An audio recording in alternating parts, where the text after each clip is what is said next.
The Sahara begins with a surprise. Along its western edge, Atlantic water meets an enormous desert world, where pale sand, rocky coastline and deep blue ocean create a boundary between two landscapes that seem almost impossible beside one another. From these margins, the desert extends across North Africa on a continental scale.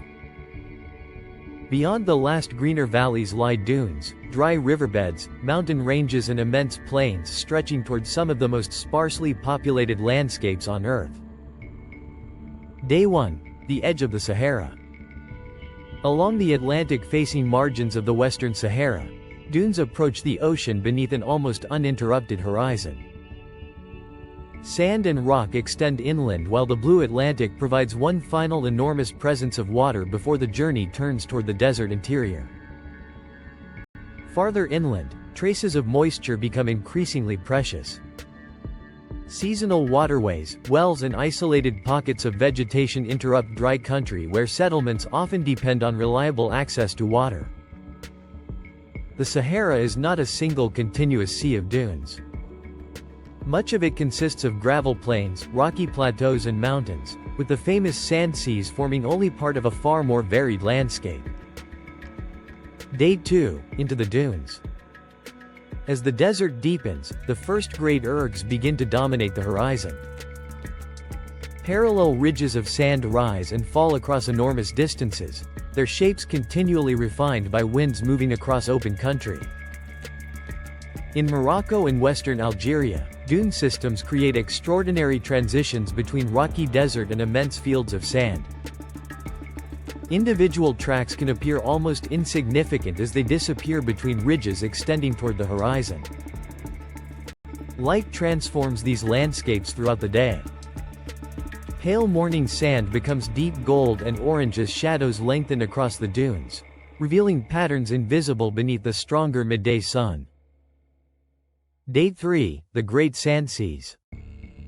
Farther into Algeria, the scale increases again.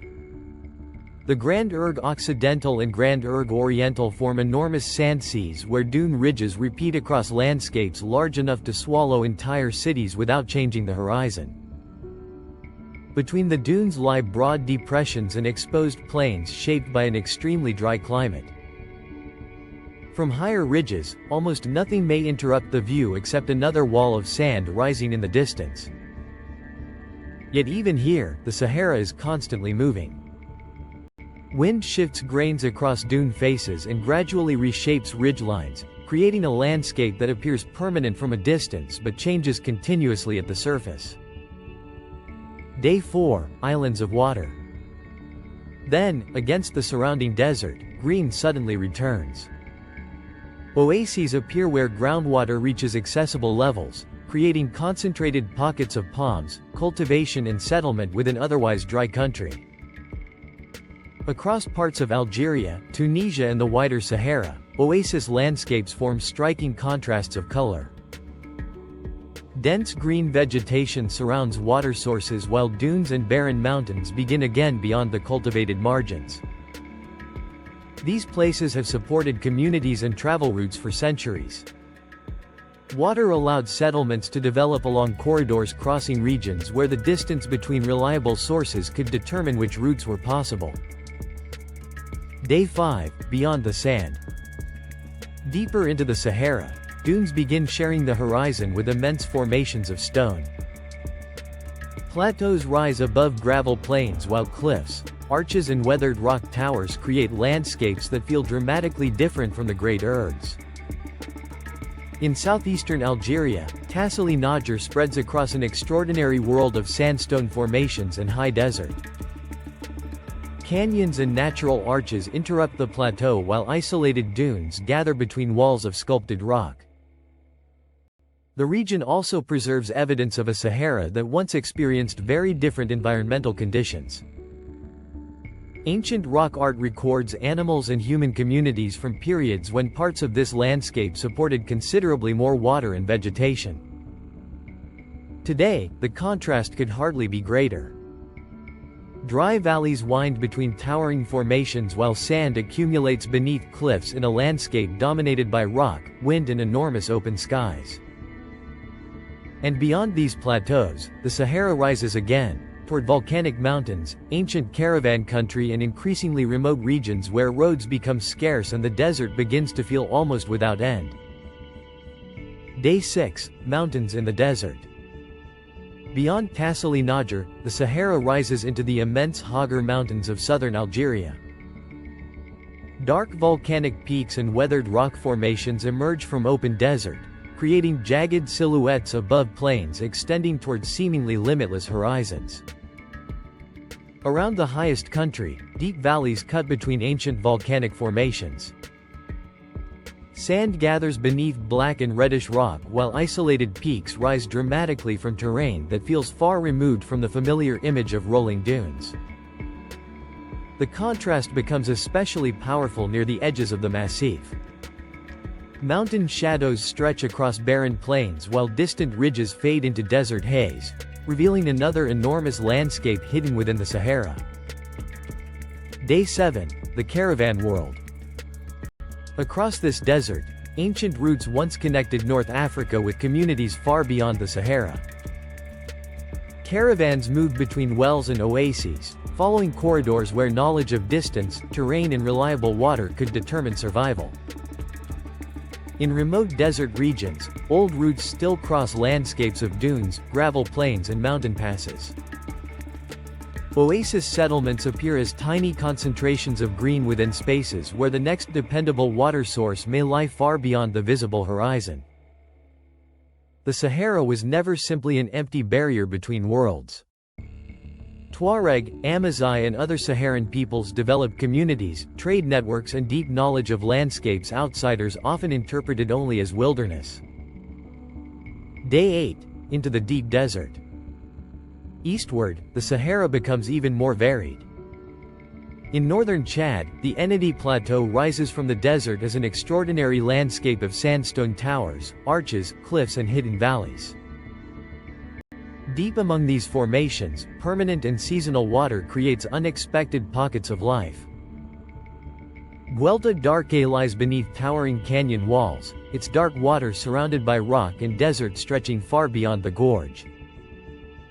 Outside these protected valleys, the landscape opens again. Sandstone formations become isolated landmarks across broad plains where tracks can continue for immense distances without encountering a substantial settlement. Day 9, where the roads disappear.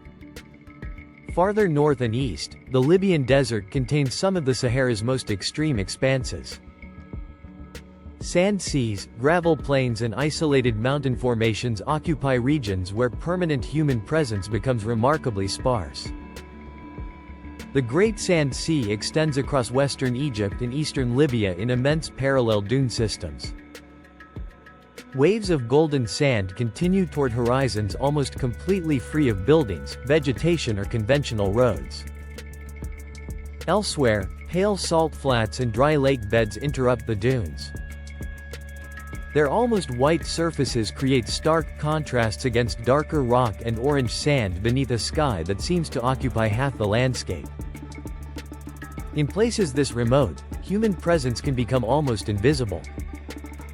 A distant track, isolated well or tiny settlement may be the only indication that people continue to move through an environment dominated overwhelmingly by geography. Day 10, the edge of everything. By the final stage, the Sahara feels less like a desert within Africa and more like an enormous world of its own. Dune fields merge with rocky horizons while mountain silhouettes appear through heat and atmospheric haze. Across the central Sahara, individual settlements can be separated by extraordinary distances. Between them lie expanses where sand, stone and sky form almost everything visible from one horizon to the next. Yet even these landscapes are not truly empty. Pastoral communities, oasis settlements and desert peoples continue traditions of living and traveling across regions whose apparent emptiness conceals generations of human knowledge. Water remains the thread connecting much of that presence. A spring beneath palms, a well along an old route or a guelta hidden within mountains can transform a small piece of desert into a place capable of supporting life. That scarcity explains why Saharan settlements often appear like islands. Green vegetation and buildings may occupy only a narrow area before the desert resumes and continues for hundreds of kilometers. The Sahara itself crosses numerous modern countries, from the Atlantic margins of North Africa toward Egypt and Sudan. Its landscapes ignore those borders, connecting dunes, plateaus, mountains and dry basins across an area comparable in scale to an entire continent. And sand is still only part of the story. Some of the Sahara's greatest expanses contain almost no dunes at all, replacing them with stone plains, volcanic peaks, sandstone labyrinths and immense empty valleys. The climate has also changed repeatedly across deep time. Landscapes now dominated by desert once experienced wetter periods when lakes, rivers, grasslands and wildlife occupied regions that today receive very little rainfall. Those changes remain written into the land. Ancient channels cross dry plains, rock art survives in mountain shelters and geological formations reveal a Sahara far more complicated than its modern appearance suggests. Today, the desert continues to change with wind, rainfall and temperature. Dunes migrate. Rare storms fill dry channels and isolated vegetation responds whenever enough moisture reaches the ground. Then the water disappears again. Green fades back into gold and brown, temporary pools contract, and the enormous scale of the desert returns to dominate everything around them. After 10 days across this imagined journey, perhaps the Sahara's greatest surprise is how little it resembles the simple desert of popular imagination. It is ocean coastline and oasis, mountain and canyon, salt flat and volcanic plateau, ancient route and immense sand sea. People have crossed it, traded through it and lived within it for thousands of years, adapting to landscapes where water and distance remain fundamental forces. But travel far enough beyond the settlements, and those traces of human presence become remarkably small. A single track disappears between dunes. Mountains fade into the haze. And the Sahara continues toward the horizon.